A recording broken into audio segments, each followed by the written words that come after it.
So now then, I guess we try and go for the story a little bit. Yeah. As best you can. Yeah.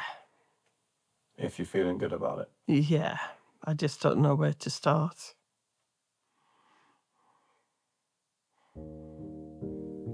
The beginning. Yeah, but... Beginning. Right, from the beginning.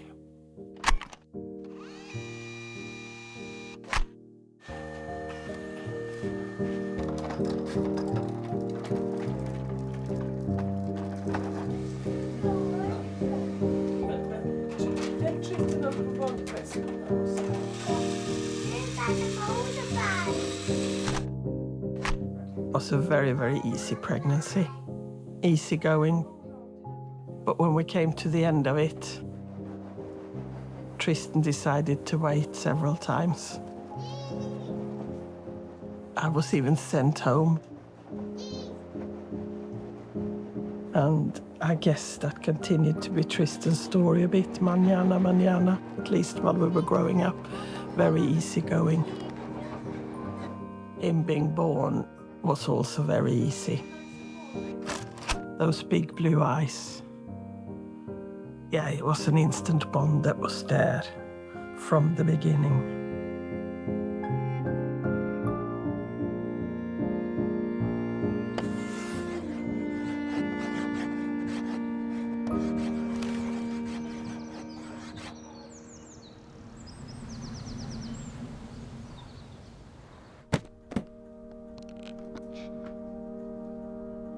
That's nothing to do with him.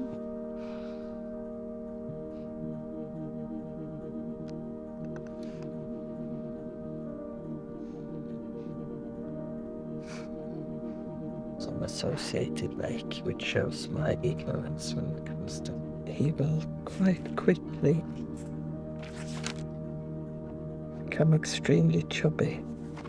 It was a really fun childhood because he was full of humor, full of mischief, and full of knowing what he wanted from quite an early age, but still quite easygoing. And that's cheating. Yeah, it was cheating. Blatant cheating, I think. He was the kind of person that didn't mind so much what he was doing as long as he had people around him, his friends around him or his family around him, and had fun. Would you like a sausage roll, please? Would you like a penguin or a...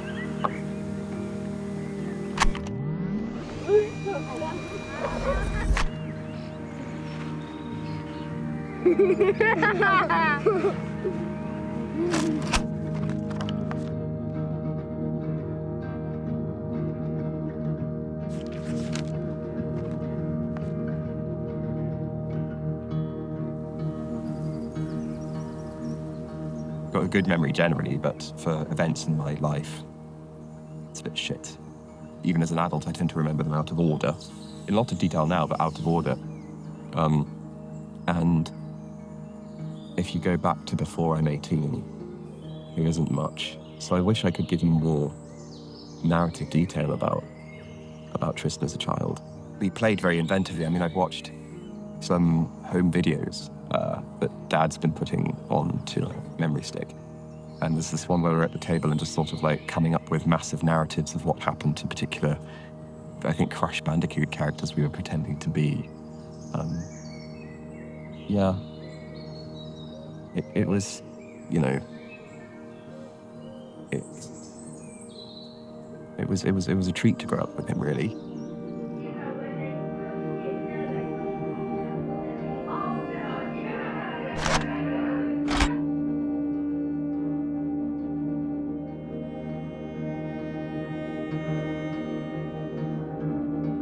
I can remember when Oscar started playgroup, Tristan was just over 1 year old, and I was so looking forward to having a bit of time on my own with Tristan, because Oscar took up a lot of the time.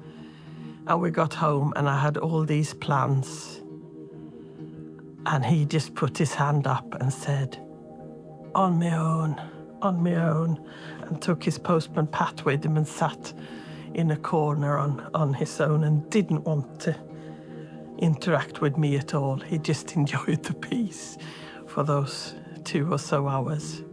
It changed after a while, but still I can remember that first time when I had planned this was all the fun we were going to have, and it never happened.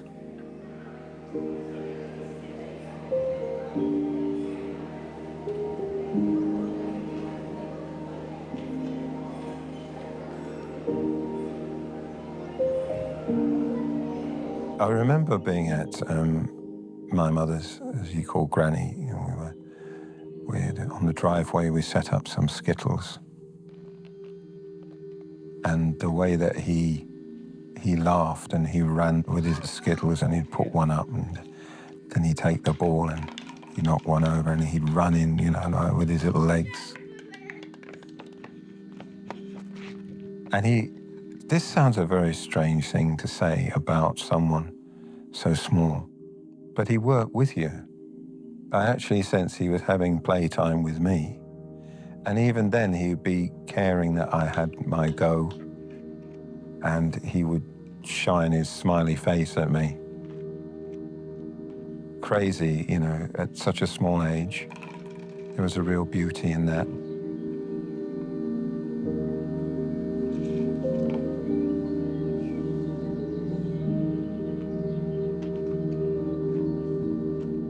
Then he went to playgroup, and again, as long as he was in the middle of all his friends, he was happy.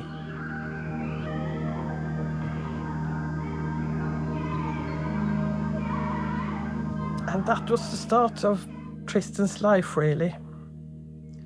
I can physically remember in my body how it feels to hug Tristan at different ages. And I guess that was the first time was when he was home from hospital and holding him before he got control over his own body. I can feel his weight because he was happy whatever we were doing as long as he was involved and was in amongst us and in amongst people.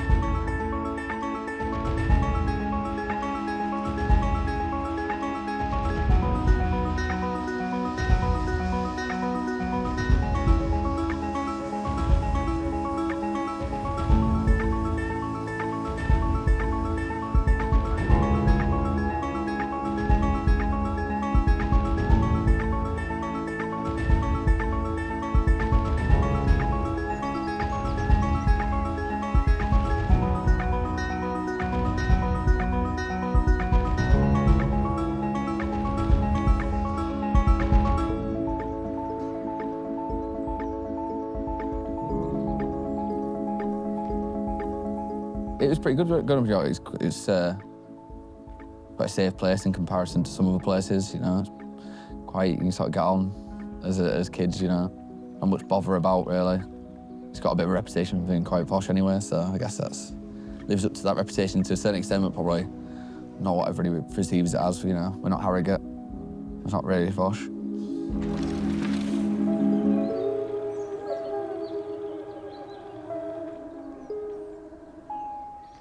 It's a nice place to be. It's a really nice place to be. It's like, I think about living in other cities. Nowhere feels as safe as York did. I probably didn't realise how good it was until I've grown up and looked back on it and realised other people didn't get that.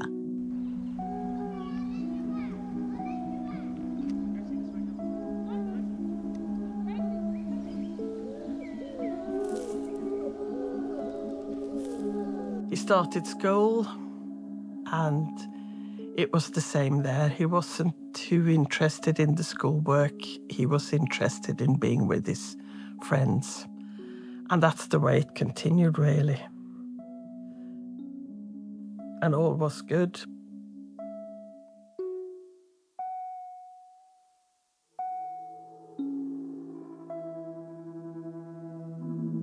think we got on straight away, but I know he was quite boisterous as a child. So, yeah, I mean, we always like, I think we were mates from the start, really, like, going around to each other's houses, like playing football together and stuff. And then as we grew up, maybe because we kind of grew up together as well, but I developed like a lot of the same interests, even like music we'd listen to, different sports that we'd get into, or like outside of school. He used to have loads of like wrestling, you know, like WWE DVDs, like WrestleMania and stuff, so he'd come around here after school and just watch like WrestleMania and all that kind of stuff. And then as we got older, always sport, like football's a big one, and then we both got into skating as well at the same time, so we'd spend a lot of time just like out on the street around here, or go down to Roundtrees and go skate there. They all started skateboarding together, and Tristan was absolutely hopeless at it to start with. He had more cuts and bruises than anyone. We took him around the corner to issue bumps a few times. He was always fun at it, but then he turned out to be the best.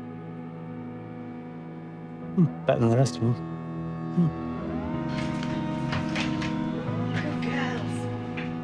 I just remember him as like a little blonde bundle of fluff, bouncy around.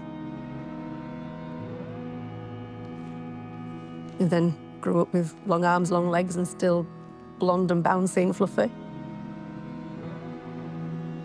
Whenever I think of Jake and his younger life, Tristan was just always there.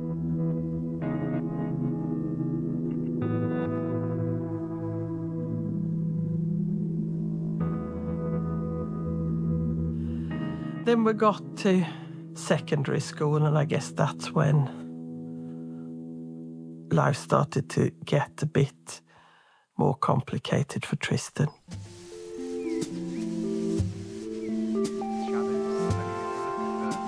I was very academic at school, and when I was a teenager, hadn't yet really moved beyond thinking of academic stuff in terms of school subjects and liking school. And Tristan wasn't academic, and he didn't really like that side of school. So he shat on the kind of learning I liked.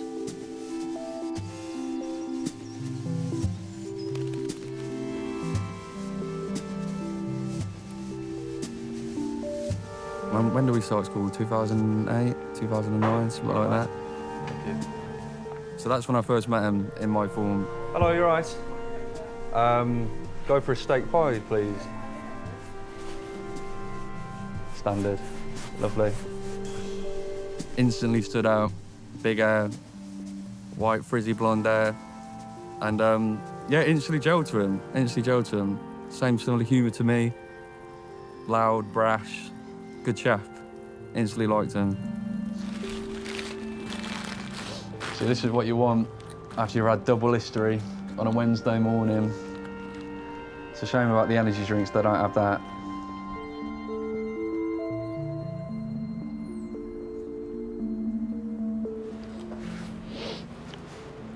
Perfect. Perfect. Do you know, when you think back to school, and like obviously we spent a lot of time outside of school when we were growing up as well, on the Naysmire pretty much, and then in town. That's what we gelled over to start off with. The music. Tree loved his music, as did I. But he introduced me to a lot of stuff, so back in probably like 2008, 2009, a lot of it was all grime. So I hadn't really heard of it. It all sounded exactly the same to me. And yeah, introduced me to a few tracks, primarily Professor Green, some Devlin as well, all SBTV stuff going back, which was super popular.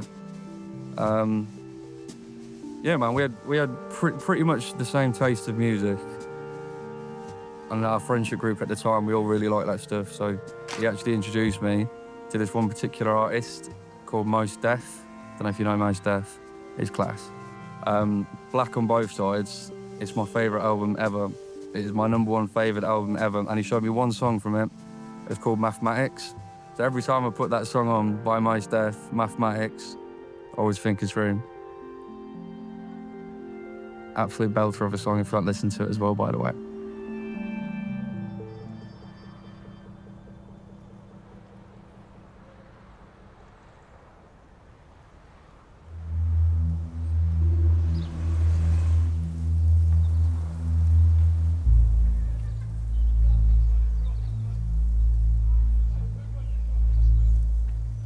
We both had a mutual appreciation for Down Under by Men at Work, which, yeah, I love that song. I think every time I hear it, I think about Tristan. You'd always be smiling with Tristan. Very rarely is a time where you wouldn't be, because if you weren't, then he'd make you. He used to write a lot of music, and I think he tried to like produce a little like basic sort of beats on his laptop and stuff. He wouldn't show us it necessarily, so I think it was just a good way for him to like help himself express what he was feeling, what he was going through.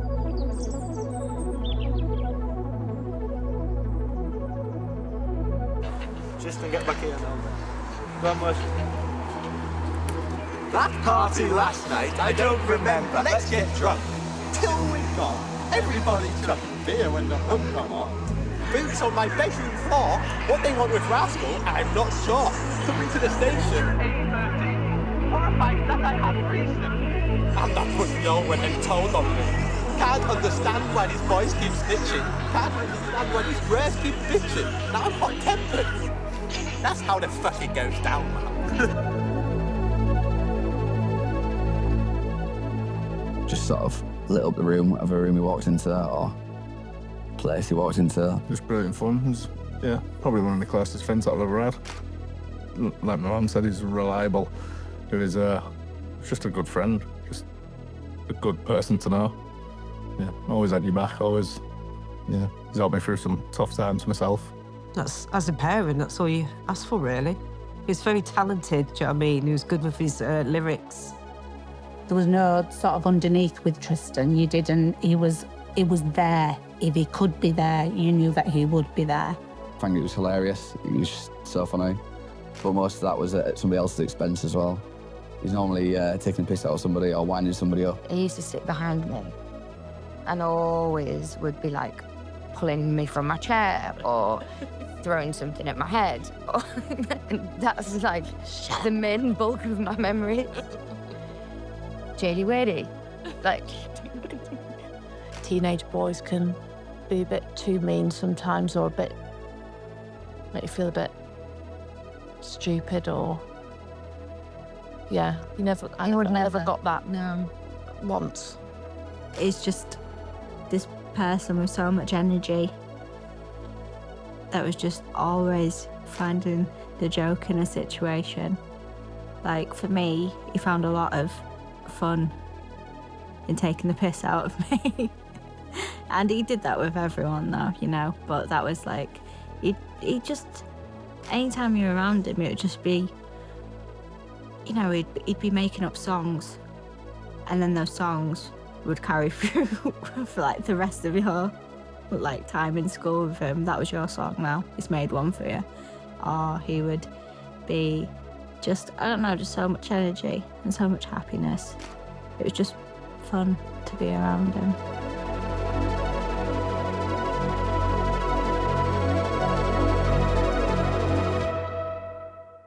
He was always the life and soul of any party, at least when I saw him, but felt a bit like an outsider and didn't feel good about himself. I don't think anybody else would have known. He started to struggle. And I guess it was from that age onwards that we had a lot of late evening, late night conversations, because he didn't feel good about himself.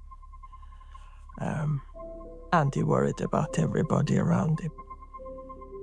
He became worried about many things. And he struggled in his education and the school environment and other things. But there were so many demands on him. It became quite overwhelming for him. And he struggled in his life. There was a change in pattern of behavior where his life became very recreational, which is a wonderful thing to have the recreational, but he almost like gave up with schooling and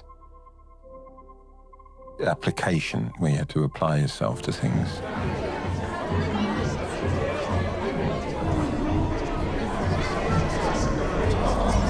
I think it was when it came to the GCSEs, that's what really hit him because of his disorganisation.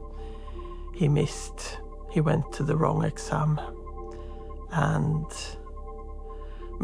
therefore missed the time of the other one and felt like he did fail, but felt like a complete failure and felt from then on that everybody else had moved on while he was stuck in one place, stuck behind everybody else and completely worthless. I think he was a deeper person than, well, certainly than the school gave him credit for. I mean, while you're in that period of life, is that to an extent you have to feel that you're defined by school. You're either defined by liking it, you're defined by not liking it, you're defined by having spent so much of your time there. And I do think that there is something very reductive about the education system. It became obvious at home after a while, didn't always cope that well. He did start self-medicating. He did drink. He did smoke. I used to go out at 4 in the morning to have a smoke because that was the time where you could probably safely do it. My summarization, however, he spent a lot of time away and he became very worried, very paranoid, and sometimes very difficult to reach. Although when he then got really poorly, he just cut it all off completely, but by that time it was too late. I would say the depression was already too deep and he didn't get the support that he needed. And then the summer after that was when he got really, really ill and we were in and out of hospital. The first time I fully realised how bad it was I was just at home, maybe had like a day off, sixth form or whatever, and he'd been in hospital, but no one knew. Like, and his family would have known, but none of his friends knew. And he biked round to my house on his way back from hospital and had like cuts from like wrist to shoulder on like both arms. At that point I was like, oh shit, like, because I didn't know it was anything near as bad as that. Yeah, he like gave me a hug and was like started crying and telling me about what had been going on. And that was the first time I'd probably seen him really show that level of emotion as well.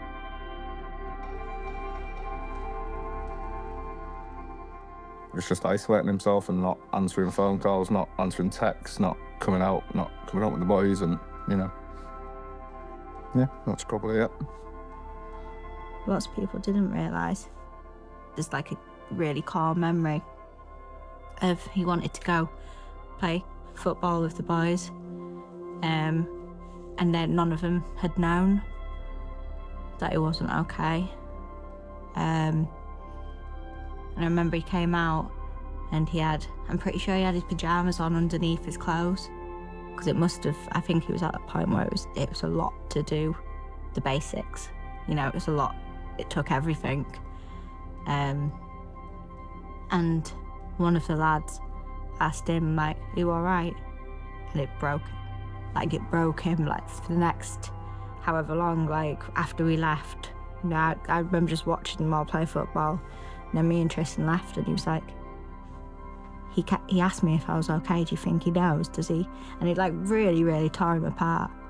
As soon as he told me about it, his main thing was like, please don't tell other people. And I was, that kind of, for me, that left me in a bit of a shitty position, because I was like, well, it's the kind of thing that I want people need to know about, because, you know, if it carries on this way, then it's only going to get worse. So people need to know so they can be there to support you. But then also, obviously didn't want to go behind his back and start telling people about it. I don't think it was a shame in being poorly. I don't know why it was, maybe it was. But there was like a real fear of people knowing, or people seeing him as something else. Because Tristan was under 18 And because of the way that the trust was reading the NICE guidelines, he never got the support he needed, and he got put in a children's ward, which, as Tristan loved children, made it very difficult for him to actually then talk to anybody about how he was feeling. So yeah, I think we were in there 6 or 7 times, and at the end of it, in the morning when they came to talk to him, he was just desperate to get back home again. And I can still remember what it felt like to hug him, because it was the feeling of me being the life boy. And at the end, we sat on the stairs nearly every night, up till about 2 o'clock in the morning. Yeah.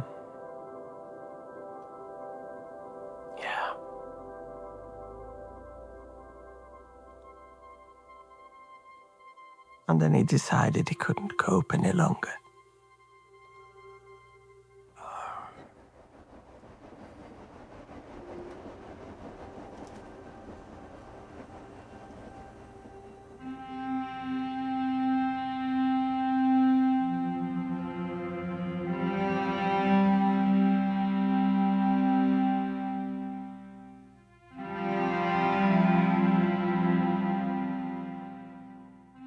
When the soul wants to go, it goes, and it goes home. That's a blessing.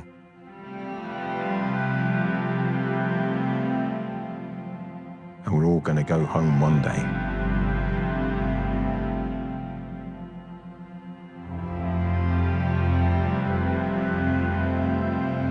He was just a really, really, really fun person to be with, even when he was ill.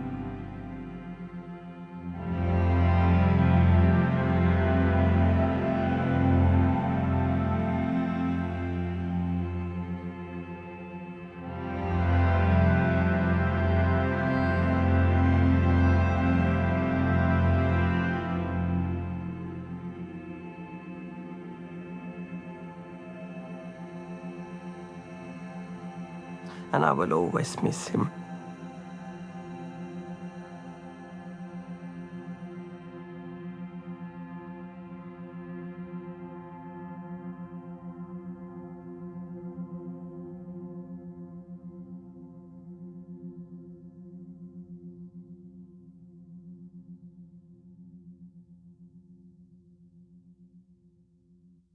The guilt one feels as someone who was a father or a parent is something I think many of us, when we grieve, we look back to what could we have done. But what else can you do? You've done what you've done. And you've done your best. There's a gap without Tristan. There's that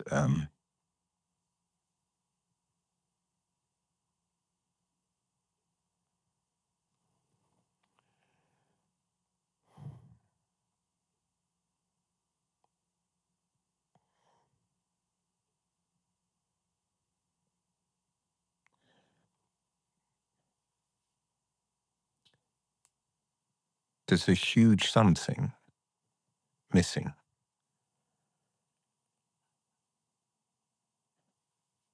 That you can only describe in here, because it wasn't just a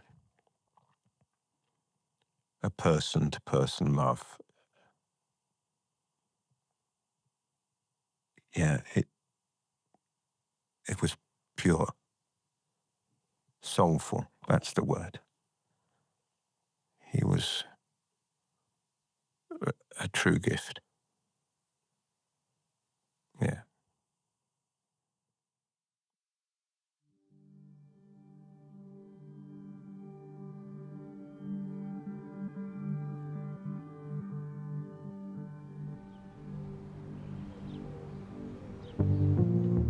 My mum rung me when I was at work. Said, "Oh, what time are you finishing? I'll come pick you up." I could kind of tell when she'd pick me up that something was wrong. I was walking between desks, I was a manager at the time, getting the phone call, and you know, you see on movies when people like nearly fall to the floor, and it was that sort of thing. And I got whisked away into an office and given a strong coffee and kind of going into shock, but then onto autopilot and thinking like, I've got this to do. She's given me a really important job to do. Because again, she was so, even within hours of him passing, it was like she wanted me to tell people. She didn't want people just to find out, and I knew I had a really important job to do. Looking back, like, what an honour, you know, to do it, but you just go onto autopilot. But yeah, having to tell teenagers what's happened, it's not good.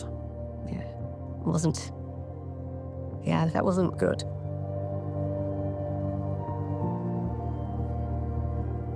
No one had told me that Tristan had taken his life. And I'd kind of like remember, I don't remember speaking. I remember kind of just like falling. And then being in Donna's car and being in the thing of we need to tell people, which was probably quite helpful for me to be like, okay, you've got something to do. You don't have to feel whatever you feel, and you've got something to do.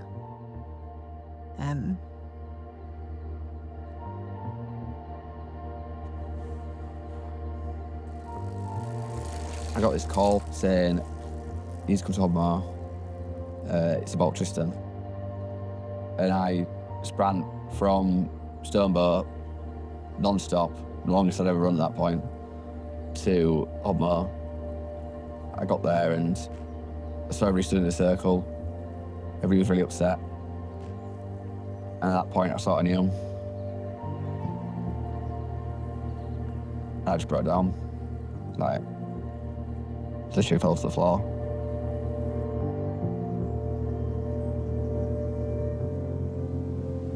And it sort of sinks in a little bit, then it's just, yeah, you don't know how to process it. It's crazy.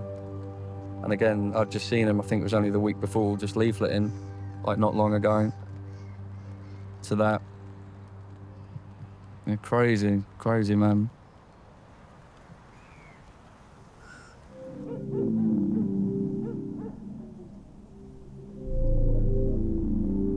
If I remember correctly, after that, we went to Piers. We all went around Piers. We all sort of sat around. We had a little, I think, like as a group, we all had a bit of chat about our best memories about Tristan. We're a bunch of like 17-year-olds, 18-year-olds, like getting the news we did. I guess in some ways we handled it quite well. Pulled together, we supported each other. And I think that's how we stayed. We stayed together. Just really had each other's backs.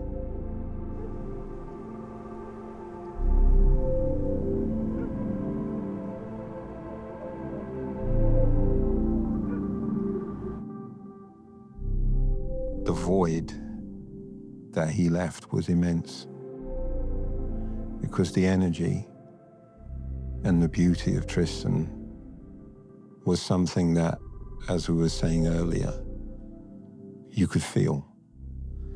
He was an old soul. He was someone who was wise. He got it. He got what things really were about at an early age that many of us take a lifetime to even taste. When you're young, you kind of think you're invincible. And then something like this happens and you realise you're not.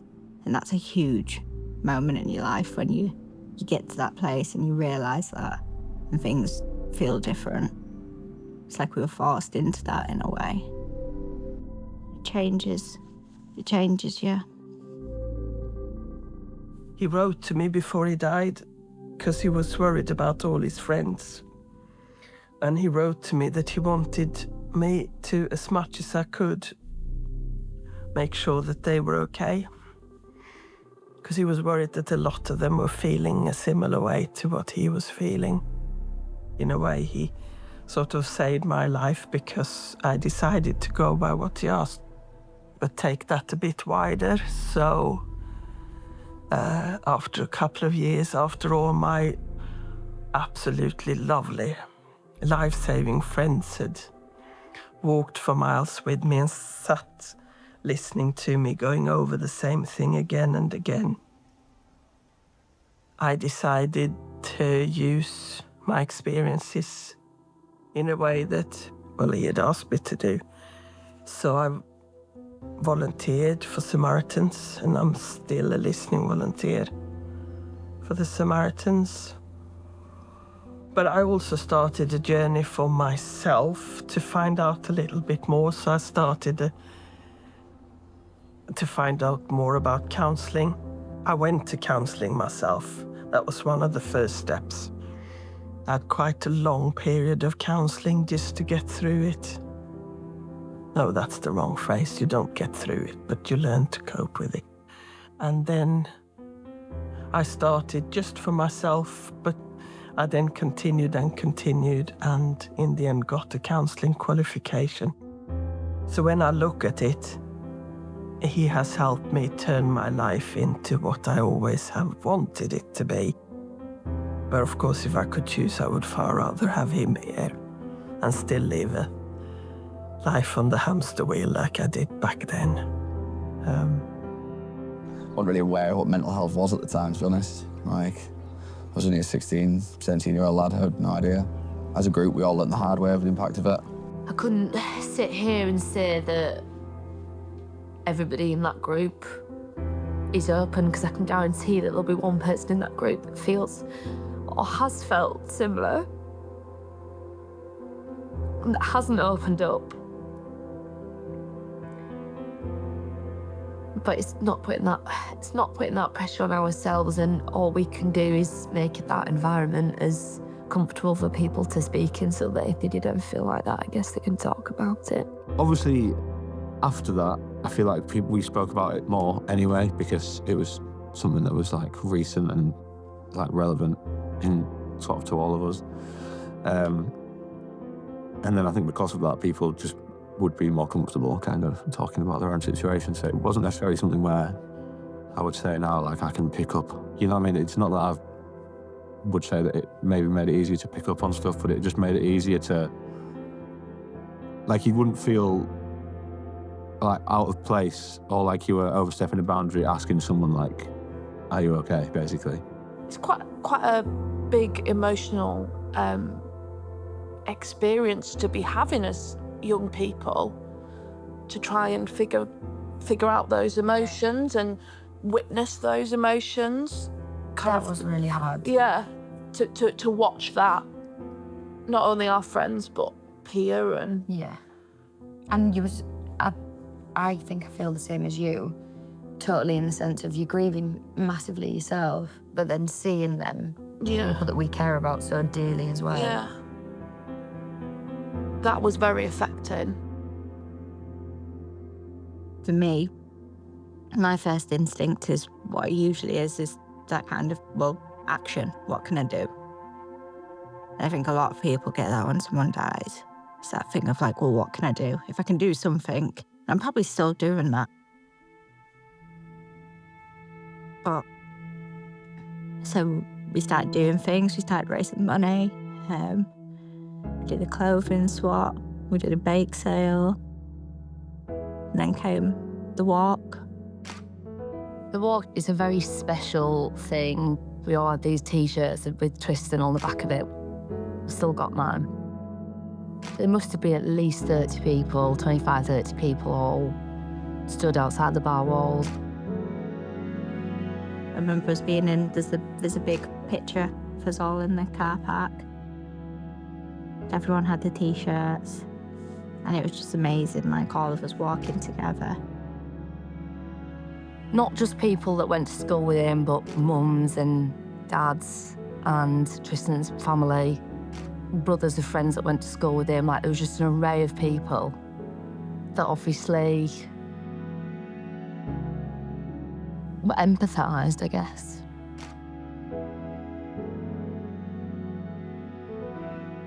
I remember going to Trafalgar Bay afterwards.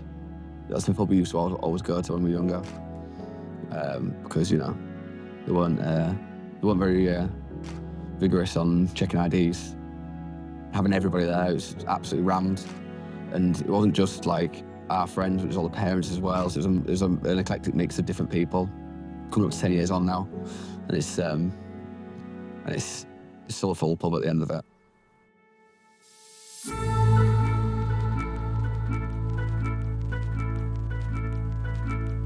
You see them all and what they're doing in their life now and how they've moved on in a lovely way, how they are in their lives, with the jobs that they do and how they are as individuals, and they haven't changed. They've still got that welcoming, beautiful spirit about them. And that's the thing I always take back from it. Everybody, whatever generation they are all like one unit, sitting down, having a drink and something to eat, just having a laugh.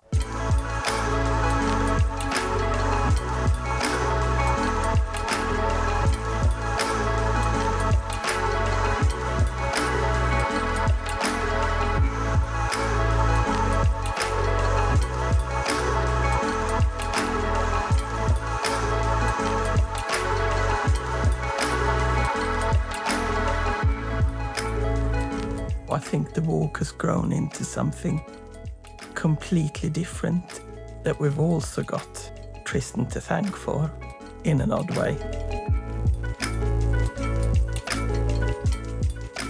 Now it's a great opportunity for getting together, community.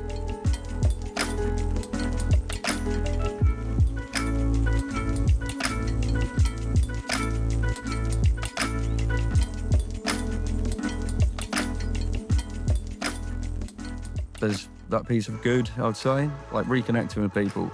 You know, some people don't do that, you know, they might not have the time or the energy or perhaps not even that much bothered, but I like being able to see everyone on that same day at the end of August.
And I remember at the last Hope Walk, I kind of took a step back and looked at, and everybody was laughing and joking and having fun, and you just thought it was a birthday party.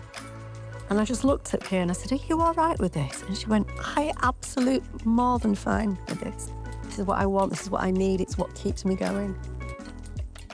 And she just loves and gets so much from seeing everybody back together. And I suppose her pride is that her Tristan is the linchpin, even now.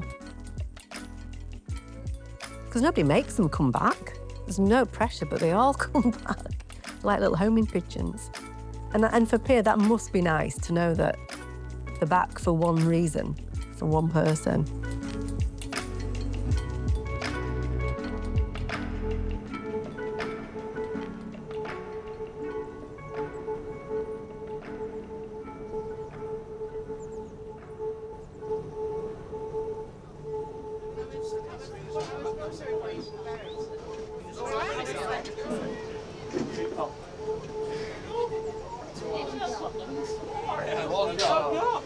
Everybody, introduce Swedish. So, skål!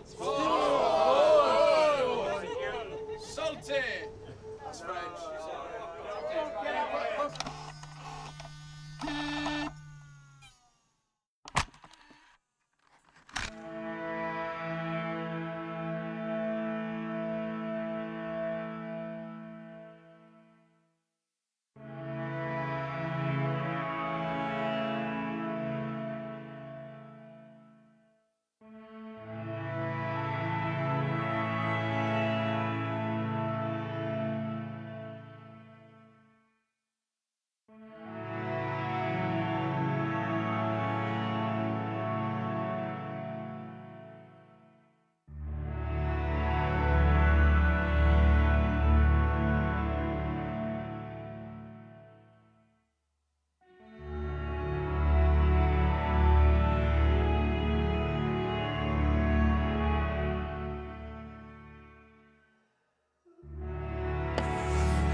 life.